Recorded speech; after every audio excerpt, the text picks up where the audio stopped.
So this is the fifth video in the series where we are discussing previous year questions of Indian polity from UPSC Civil Services Prelims Examination. If you haven't watched the previous videos, the link is in the description.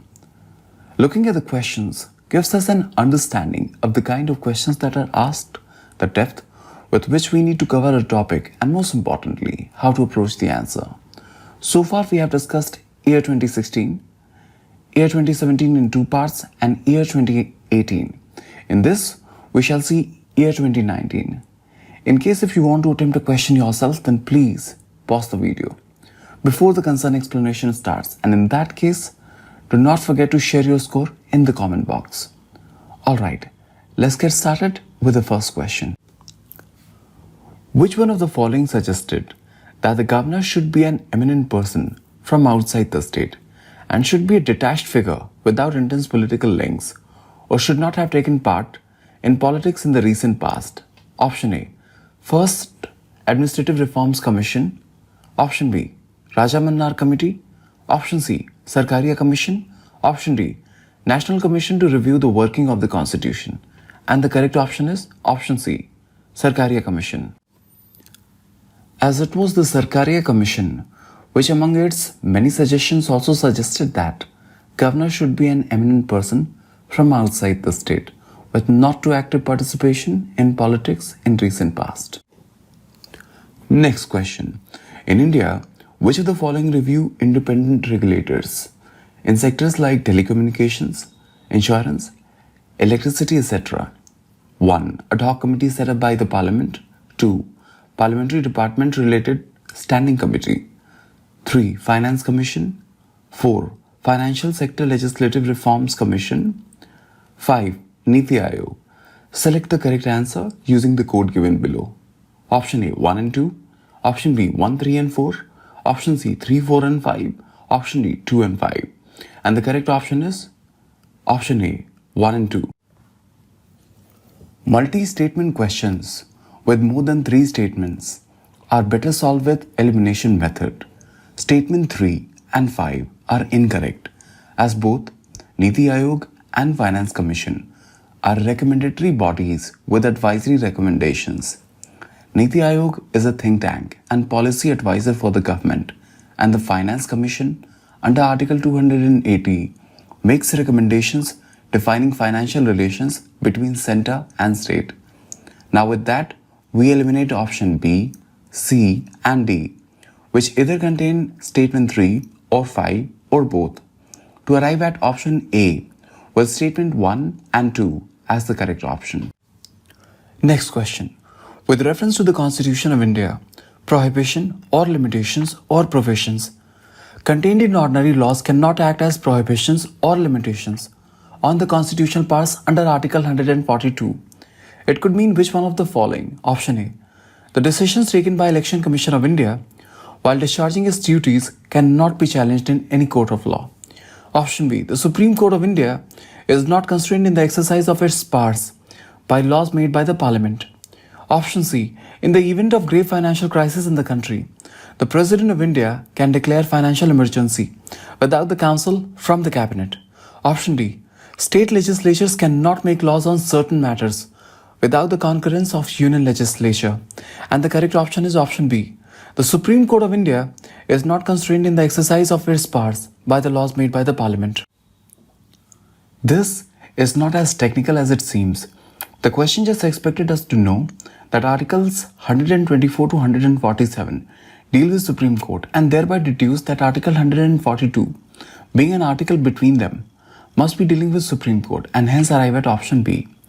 It is also an indication that before the parts and the respective range of the articles must also be memorized. Next question. Consider the following statements. Statement 1. The 44th Amendment to the Constitution of India introduced an article placing the election of Prime Minister beyond judicial review. Statement 2. The Supreme Court of India struck down the 99th Amendment to the Constitution of India as being violative of independence of judiciary. Which of the statements given above are correct? Option A 1 only. Option B 2 only. Option C both 1 and 2. Option D neither 1 nor 2. And the correct option is option B 2 only. Statement 1. is incorrect, as 44th Constitutional Amendment Act mainly sought to undo the changes brought by 42nd Constitutional Amendment Act and other amendments by Mrs. Gandhi government to the Constitution. Also, it was 39th Amendment Act which had placed the election of Prime Minister beyond judicial review. With statement 1 being incorrect, we eliminate option A and C. Statement 2 is correct, as Supreme Court did strike the 99th Constitutional Amendment Act and NJAC Act down, thus making option B 2 only as the correct option. Next question. Consider the following statements. Statement 1. The motion to impeach a judge of the Supreme Court of India cannot be rejected by Speaker of Lok Sabha as per the Judges Inquiry Act 1968. Statement 2. The Constitution of India defines and gives details of what constitutes incapacity and proved misbehavior of the judges of Supreme Court of India. Statement 3. The details of the process of impeachment of judges of Supreme Court of India are given in the Judges Inquiry Act 1968. Statement 4. If the motion for impeachment of a judge is taken up for voting, the law requires the motion to be backed up by each house of the parliament and supported by a majority of total membership of that house and by not less than 2/3 of the total members of that house present and voting. Which of the statements given above is correct? Option A 1 and 2, option B 3 only, option C 3 and 4 only, option D 1, 3 and 4. And the correct option is option C. Let us use the elimination method here, as the multi-statement questions such as these with more than 3 statements are better solved with elimination method. Here statement 1 is incorrect, as Speaker or Chairman may admit or refuse to admit such motion. Example, Mr. Venkaiah Naidu rejecting such a motion against former CJI, Mr. Deepak Mishra. With this we eliminate option A and D containing statement 1. In the remaining 2 options, that is B and C, statement 3 is common, so need not verify statement 3 further. Statement 4 is correct, as such an address must be supported by a special majority of each house, that is, a majority of total membership and by not less than 2/3 of the members present and voting. And with this, we arrive at option C as the correct option. Next question. In the context of polity, which one of the following would you accept as most appropriate definition of liberty? Option A. Protection against the tyranny of political rulers. Option B. Absence of restraint. Option C. Opportunity to do whatever one likes. Option D. Opportunity to develop oneself fully. And the correct option is option D. Now here, to arrive at the correct option, one must understand that by referring to us, the question here is referring to most appropriate definition of liberty in the Indian context, which is positive liberty. And for this, let us look at the preamble, which envisages liberty of thought, expression, belief, faith, and worship. Now, liberty imagined in such a manner provides us an opportunity to develop ourselves fully, and thus making option D, opportunity to develop oneself fully, as the most appropriate option. Next question. Which article of Constitution of India safeguards one's right to marry the person of one's choice? Option A, Article 19. Option B, Article 21. Option C, Article 25. Option D, Article 29. And the correct option is option B. This is the Hadia case, 2018, where Supreme Court held that right to marry person of one's choice is integral to right to life and liberty under Article 21. And thus, option B, with Article 21, is the correct option. Next question. With reference to the Legislative Assembly of a state in India, consider the following statements.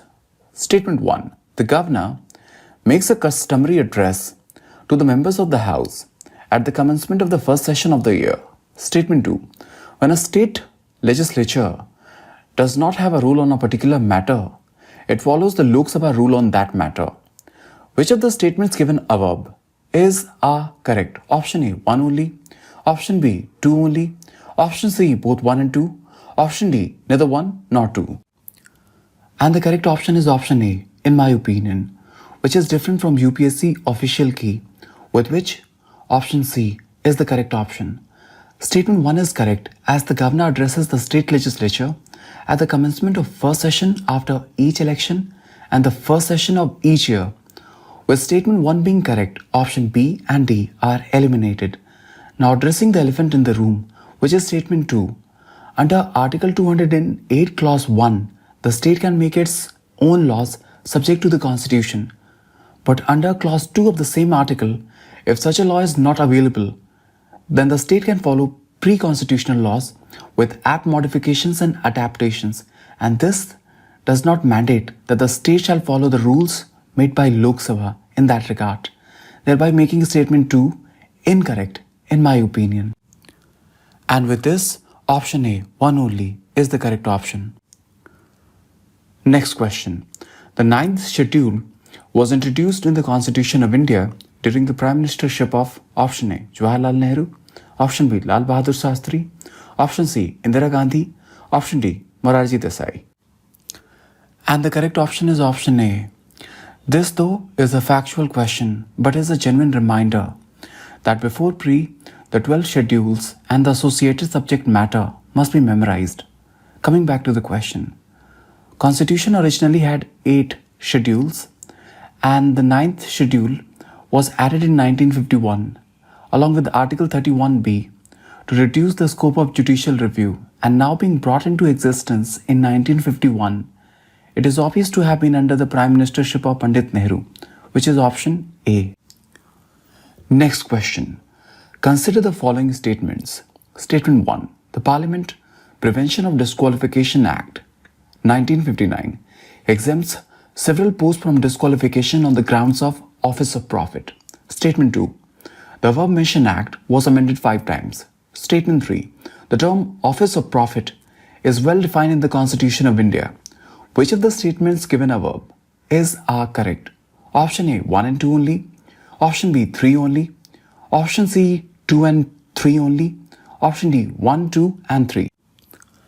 And the correct option is option A, 1 and 2 only. This is what I refer to as MSQ 3, a multi-statement question where with one statement we can eliminate 3 incorrect options to arrive at the correct option. And that statement being statement 3 here, as the term office of profit, though finds mention in the Constitution, however, is not well defined in the Constitution. And it was because of the vagueness in the definition of office of profit that 20 AAP MLAs were first disqualified and then later reinstated. And also the reason why this question was asked.